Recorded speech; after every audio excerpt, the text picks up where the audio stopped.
하나님의 큰 그림은 모든 백성이 이스라엘 백성뿐만 아니라 열방이 다 하나님께 나아가 하나님과 동행하는 삶을 사는 거룩한 백성으로 살기를 바라셨던 것입니다. 더 깊은 설교, 오늘은 복음의 능력 속죄 첫 번째 말씀입니다. 레위기 16장 29절부터 34절 말씀으로 같이 나누도록 하겠습니다. 최근 인기를 끌고 있는 OTT 드라마 중에 더 글로리가 화제입니다. 학교 폭력에 대한 드라마인데 고등학교 때 학교 폭력을 당했던 문동은이라는 친구가 자신에게 학폭을 했던 친구들을 나이가 들어서 철저하게 복수하는 내용입니다. 제목이 신기한데요. 더 글로리, 그 영광.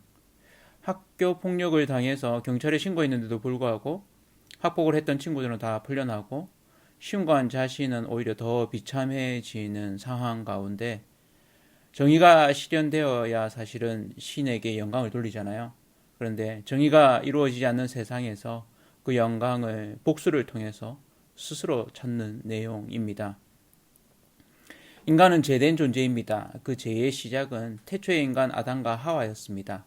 뱀을 통해 죄가 이 땅에 들어왔고 최초의 인간 아담과 하와가 선악을 알게 하는 나무의 열매를 따먹음으로써 죄를 짓게 되죠.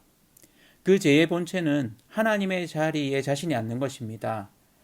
자신이 하나님이 되는 것이죠. 자기 중심성입니다. 그로 말미암아 인간은 고통 가운데 삶을 살게 되었고 죽음을 맞이하게 되었습니다. 그리고 삶 가운데 죽음을 안고 두려워하며 살게 되었습니다. 누군가 나를 때리면 우리는 어떻게 합니까? 한 대 맞으면 한 대 때리죠. 아니, 한 대가 아니라 2대 혹은 3대, 10대를 때리기도 합니다. 누군가 나에게 잘못한 것이 있을 때 우리는 어떻게 합니까? 갚아주죠. 고대 법률에도 이에는 이, 눈에는 눈이라는 말이 있습니다. 한 대 맞았으면 한 대만 때리라는 거죠. 고대 바벨로니아의 함무라비 왕이 기원전 1750년경에 함무라비 법전을 만들었습니다. 어려운 말로 동해보복법 혹은 동형복수법이라고 합니다. 내가 받은 만큼만, 해를 당한 만큼만 돌려준다는 것이죠. 근데 이 부분이 성경에도 있습니다. 출애굽기 21장 23절에서 25절에 보면 그러나 다른 해가 없으면 갚되 생명은 생명으로, 눈은 눈으로, 이는 이로, 손은 손으로, 발은 발로, 된 것은 된 것으로, 상하게 한 것은 상함으로, 때린 것은 때림으로 갚을지니라. 그 이상 때리게 되면 폭력은 걷잡을 수 없게 됩니다. 그래서 우리는 이 부분을 이야기할 때 정의라고 이야기하죠. 내가 한 대 맞았으면 한 대 때리는 것이죠. 분노로 인해 그 이상의 보복을 하는 것을 막고 복수에 있어서, 보복에 있어서 절제하게 만드는 것입니다. 그런데 살다 보면 하나는 일, 싸우는 일이 생기기도 하죠. 이 부분에 대해서 예수님은 한 걸음 더 나아가서 이야기하십니다. 마태복음 5장 38절 39절인데요.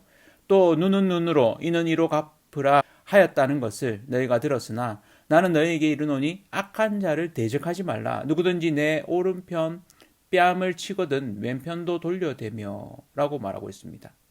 동해보복법이 아닙니다. 오히려 더 당하라고 말하고 있습니다. 예수님은 여기서 더 나아가죠. 마태복음 5장 44절에는 나는 너희에게 이르노니 너희 원수를 사랑하며 너희를 박해하는 자를 위하여 기도하라 라고 말씀하십니다. 왜 이렇게 해야 하는 걸까요? 이유는 우리가 하나님을 아버지로 믿고 있기 때문입니다. 이 마태복음의 5장의 끝부분에 5장 48절에 보면 그러므로 하늘에 계신 너희 아버지의 온전하심과 같이 너희도 온전하라. 쉽지 않죠? 좀 힘들긴 해도 이것이 우리에게 복입니다. 복수하기보다는 기도하고 오히려 손해보고 끝까지 축복하는 삶. 그 삶 사시는 저와 온 성도님들 되시기를 바랍니다. 하나님을 주인으로 믿는 사람은 다르게 살아갑니다. 베드로는 묻습니다. 내게 죄를 저지른 사람에게 몇 번이나 용서하여 줄까요? 라고. 최대한 많이 해서 7번까지 할까요? 라고 묻죠. 그러자 예수님이 대답하십니다. 마태복음 18장 22절인데요. 예수께서 이르시되 내게 이르노니 7번뿐 아니라 7번을 70번까지라도 할지니라. 수준이 다르죠. 아예 다른 세계에서 살라는 말입니다. 주님의 명령은 우리로 이 세상의 법칙이 아닌 다른 법칙으로 살아라고 말씀하시죠. 이 법칙, 하나님 나라의 법칙입니다. 이 법칙은 은혜의 법칙입니다. 그 은혜의 법칙은 하나님의 세계에서 가장 중요한 원리입니다. 그러한 원리가 아주 구체적으로 제사로 등장하는 부분이 레위기입니다. 그 중에 중심이 되는 부분, 우리가 오늘 보는 레위기 16장의 대속죄일에 대한 명령입니다. 그냥 속죄일이라고도 하는데요. 같은 말입니다. 1년에 한 번 있는 날이라서 대속죄일이라고 보통 일컫습니다. 속죄라는 것은 죄를 없이 한다는 것이죠. 하나님이 이스라엘 백성에게 죄를 없이 하기 위해서 해야 하는 제사를 명령하십니다. 모든 백성들이 다 함께 이 날은 지켜야 되는 것입니다. 매년 히브리 달력으로 7월 10일이 되면 안식일 중에 안식일로 지키면서 속죄하라고 명령하셨죠. 레위기 16장 29절에 보면 너희는 영원히 이 규례를 지킬지니라 일곱째 달 곧 그 달 10일에 너희는 스스로 괴롭게 하고 아무 일도 하지 말되 본토인이든지 너희 중에 거류하는 거류민이든지 그리하라고 명령하십니다. 이를 위해서 해야 하는 제사는 제사장 본인과 집안 그리고 이스라엘 백성들과 심지어 지성소와 회막과 제단까지도 속죄하도록 명령하십니다. 무슨 말입니까? 어느 것 하나 죄 없는 것이 없다는 것입니다. 레위기 16장 33절인데요. 지성소를 속죄하며 회막과 제단을 속죄하고 또 제사장들과 백성의 회중을 위하여 속죄할지니. 그렇습니다. 1년에 한 번 반드시 해야 합니다. 34절에는 이렇게 얘기합니다. 이는 너희가 영원히 지킬 규례라 이스라엘 자손의 모든 죄를 위하여 1년에 한 번 속죄할 것이니라. 아론이 여호와께서 모세에게 명령하신 대로 행하니라. 제사장은 이를 위해 보통 다른 이들을 속죄할 때 또 속죄제를 드릴 때 청색, 자색, 홍색 실로 화려하게 만든 제사장 복장을 입고 했습니다. 그러나 이날은 그런 제사장 복장이 아닌 세마포 옷을 입고 제사합니다. 리넨 천으로 우리에게 알려져 있는 이 세마포 옷은 깨끗함을 상징합니다. 고대 귀족이나 왕족, 신부들이 입었습니다. 성전의 휘장도 이 세마포로, 시신을 싸는 수의로도 사용되었습니다. 이 세마포는 영광과 보호와 정결을 상징합니다. 신약 성경에서는 부귀와 영적 순결, 거룩한 행실을 상징합니다. 그래서 요한계시록에도 세마포 옷을 입은 이런 표현이 있습니다. 오늘 본문 32절 하반절에 보면 제사장은 속죄하되 세마포 옷, 곧 거룩한 옷을 입고 왜 평소의 제사장복이 아닌 세마포 옷을 입었는가? 대속죄일에는 제사장 스스로도 죄인으로서 하나님 앞에 자신도 거룩함으로 자신의 죄도 속해져야 하기 때문입니다.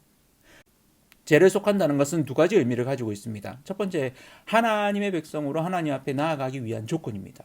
두 번째, 하나님과 동행하기 위한 조건입니다. 레위기는 그러한 하나님의 백성의 조건으로서 하나님 백성으로 하나님 앞에 나아가기 위한 조건을 레위기 1장에서 17장까지 제사를 통해서 다루고 있습니다. 하나님과 동행하기 위한 조건으로는 18장부터 27장까지 성별에 대한, 구별에 대한, 거룩함에 대한 내용을 명령하고 있습니다. 제사에는 5가지를 다루는데요. 그렇게 어렵지 않습니다. 우리가 레위기를 읽으면서 어려워하는 부분이기도 한데 딱 5가지입니다. 번제, 소제, 화목제, 속죄제, 속건제 5가지입니다.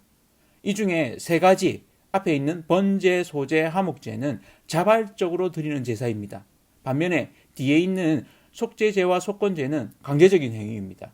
자신의 죄에 대해서 속하기 위해서, 잘못한 것을 갚아주기 위해서 속건제. 이런 제사 중에 하이라이트가 대속죄일입니다. 이스라엘은 하나님의 백성으로 하나님 앞에 나아가기 위해서 하나님과 동행하는 삶을 위해 매년 한 번 대속죄일을 지켰습니다. 이는 이스라엘 백성을 사랑하는 하나님의 은혜입니다. 하나님 백성으로, 거룩한 백성으로 삼으시는 하나님의 명령이신 거죠. 하나님 앞에 나아갈 수 없는 인간이 하나님 앞에 나아갈 수 있도록 문을 열어두신 것입니다. 그리고 하나님과 동행하는 삶을, 하나님이 이들과 함께 거하시는 삶을 살게 된 것이죠. 심지어 창세기에 아담과 하와 에덴 동산에서도 하나님이 늘 함께 하신 것이 아니라 한 번씩 찾아오셨습니다. 그러나 이스라엘 백성에게는 이제 성막에 하나님이 함께 거하셨습니다. 그렇게 이스라엘 백성은 하나님 앞에 나아갈 수 있고 하나님과 동행할 수 있었습니다. 여기에 하나님의 큰 그림이 있습니다. 하나님은 이스라엘을 온 인류를 회복시킬 샘플로 삼으셨습니다. 그리고 이 이스라엘 백성을 통해 하나님 앞에 나아올 수 있는 거룩한 백성으로 삼으신 거죠. 그러면서 완전한 해결책을 준비하십니다. 하나님의 큰 그림은 모든 백성이 이스라엘 백성뿐만 아니라 열방이 다 하나님께 나아가 하나님과 동행하는 삶을 사는 거룩한 백성으로 살기를 바라셨던 것입니다. 그 밑그림을 그리신 것이죠. 그래서 이를 위해서 샘플이 되는 이 이스라엘 백성에게 1년에 한 번 하나님 앞에 대속죄일을 지키도록 하신 것이죠. 제사장과 집안, 이스라엘 백성들 전부, 그리고 심지어는 지성소와 해막과 제단까지도 속죄 의식을 했던 것입니다. 자신들도 모르게 그곳에 죄가 깃들 수 있기 때문입니다.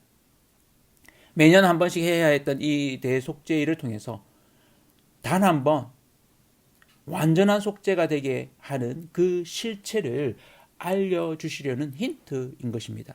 마침 종려주일 또 고난주간을 보내면서 이 말씀을 나누는 것이 은혜가 됩니다. 우리 삶은 끊임없는 죄의 영속입니다. 받은 만큼 갚아주고 그 이상을 갚아주려고 합니다. 보복하고 복수하고 화내고 분노하며 살아갑니다. 삶에는 끊임없는 죄의 악순환이 반복됩니다. 누군가의 잘못으로 인해 화를 내고 나 역시 그 누군가에게 잘못합니다. 이 악순환의 고리를 끊지 않는다면 삶은 끊임없는 죄의 악순환의 고리 가운데 우리 역시도 분노와 복수의 처절한 전쟁의 해오리 가운데 살아갈 것입니다. 그렇다면 어떻게 하면 우리가 다른 차원의 삶을 살 수 있을까요? 이 악순환의 고리를 끊을 수 있을까요? 인류는 끊임없이 죄의 보복으로 인한 피해 악순환의 역사를 살아왔습니다. 여전히 세계는 이러한 죄의 악순환의 고리 가운데 있습니다. 미국에서 연일 일어나고 있는 청기 난사, 이런 죄의 악순환, 보복과 복수의 처참한 결과물입니다. 그뿐만 아니라 우리 역시도 삶 가운데 아주 사소한 일로부터 큰 일까지 마음의 분노와 복수 가운데 죄로 인한 처절한 영적 전쟁터의 현실을 살아가고 있지 않습니까? 이러한 보복과 복수의 연결고리를 끊는 방법을 하나님은 인류에게 주셨습니다. 그것이 바로 오늘 우리가 같이 본 대속죄일입니다. 이 대속죄일의 더 큰 실체를 보여주기 위한 밑그림인 것이죠. 이 대속죄일은 유효기간이 1년입니다. 1년 뒤에는 다시 해야 합니다. 유통기간이 길다면 길지만 짧다면 짧습니다.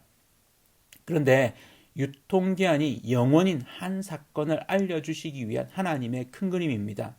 그 큰 그림은 다름 아닌 대제사장이신 예수 그리스도가 스스로 흠없는 어린 양이 되어서 자신을 화목제물로 드린 것입니다. 단 한 번의 제사로 인류의 모든 죄를 다 속죄한 일입니다. 히브리서 9장 12절에는 이렇게 말합니다. 염소와 수송아지의 피로 하지 아니하고 오직 자기의 피로 영원한 속죄를 이루사 단번에 성소에 들어가셨느니라. 아멘. 죄의 문제를 해결하기 위해서는 피가 필요합니다. 그것이 제사이죠. 대속죄일에는 제사장과 그 집안을 위해서는 수송아지를, 백성을 위해서는 순염소 2마리를 준비했습니다. 순염소 2마리 중에 한 마리는 하나님 앞에 태워드리는 제물로 드렸습니다. 번제물로 드렸습니다. 반면에 한 마리는 아사셀이라고 하는 강야에 내보내서 백성의 죄를 없이 하는 의식을 진행했습니다. 오늘 본문의 앞부분 레위기 16장 10절에 나오는데요. 아사셀을 위하여 제비 뽑은 염소는 산채로 여호와 앞에 두었다가 그것으로 속죄하고 아사셀을 위하여 강야로 보낼지라. 히브리서에는 이 두 염소가 다 예수 그리스도를 상징한다고 설명합니다. 아사셀의 염소가 어떻게 예수 그리스도인지를 이렇게 설명하죠. 히브리서 13장 11절인데요. 이는 죄를 위한 짐승의 피는 대제사장이 가지고 성소에 들어가고 그 육체는 영문 밖에서 불사름이라. 그러므로 예수도 자기 피로써 백성을 거룩하게 하려고 성문 밖에서 고난을 받으셨느니라. 예수님이 십자가에서 죽으신 것이 성문 밖에 골고다 언덕에서 죽으신 것이죠. 아사셀의 염소가 되신 것입니다. 예수님의 죽음은 레위기에 나타나는 하나님 앞에 나아가는 제사로서 또한 하나님과 동행한 거룩한 삶으로서 우리에게 주어진 선물입니다.